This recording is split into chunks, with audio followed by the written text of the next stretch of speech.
Okay, so you have escaped Arcadia, or maybe you're working with the keepers, but however you're here, you're here. And again, this is what's beautiful about this game is everything is a plot hook, and whatever you decide as a character will become a plot hook in a later game, most likely. Or so, however you got back, you're back. And I would like to think of this next little episode. Think of it like a prisoner escaping prison. You don't want the local authorities to know. You don't want a lot of people to know that you are, you just got out of Sing Sing. So that is kind of the same situation to in a nutshell. It gets a little bit more complicated than that, but that's kind of the situation here. Oh, but there's another problem. Going back to your old life, it ain't going to be very easy for several reasons. Number one, time in Arcadia and time in the real world doesn't always jive. A person taken in 1929 comes back in 1999, or a person taken, um, a person that's been taken and spent 12 years in Arcadia comes back 5 minutes later. All kinds of time dilation. So you might come back,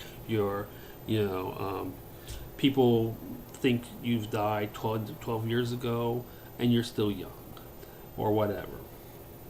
But there's also another problem. No one really realized you were gone because you were here all along, or at least the double that the keeper created of you. It's called fetch. It's kind of a doppelganger. And what they did was they took a little bit of your shadow, which is your soul, and they made a little puppet and they animate it with your soul. Your fetch looks like you, talks like you, does not necessarily think like you though. But oddly enough, doesn't really know it's a fetch until you come back. And just like anybody else, self-preservation takes over. Now, some of them actually get commands to go out and kill you, and some of them don't. So, how you deal with your fetch? Do you try to kill it off before it kills you? Do you try to rectify time with it? Do you try to, assume that little piece of your soul back into you? However, you do that, again, plot hooks. But while you were gone, make no mistake about it, he lived your life. He slept with your wife. He raised your children. He took that trip to Maui you always wanted and never did. So that is also a real big thing of the game. And as you come back, there is a changeling society. Not all cities have changelings. Oddly enough, the thing that determines it is if there is something called a trod. That is a pathway through the hedge that's well worn, and so that everybody knows, where it heads to. So if it opens up into a city, a lot of people will live there. It's like living near the river. You don't live out in the desert, you live near the water that you need. So there is some cities like New York City might not have one changeling, where a city like Holbrook, Nebraska might have 1,000 of them.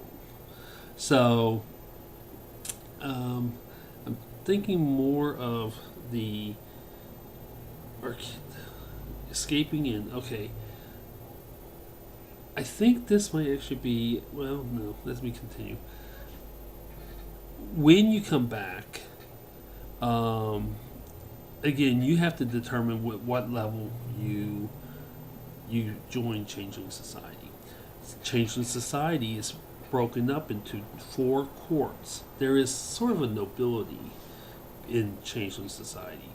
These courts are the seasonal courts: spring, summer, winter, and fall, and they each have a different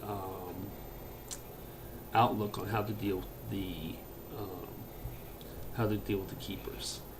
And I think I still got 5 minutes. Okay, so you have spring, Their idea is to live it up as much as you can, eat, drink, and fuck whatever you want, because tomorrow you might die.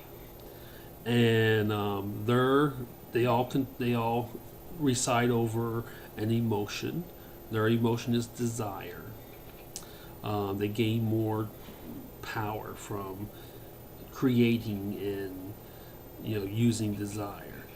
The next is summer. Their idea is to buff up and learn how to fight, because when the keepers come back, they're going to fight them tooth and nail. Their emotion is wrath, and these all sound like negative emotions, but these can also be positive emotions in ways if you think about it. The next is fall, fear. The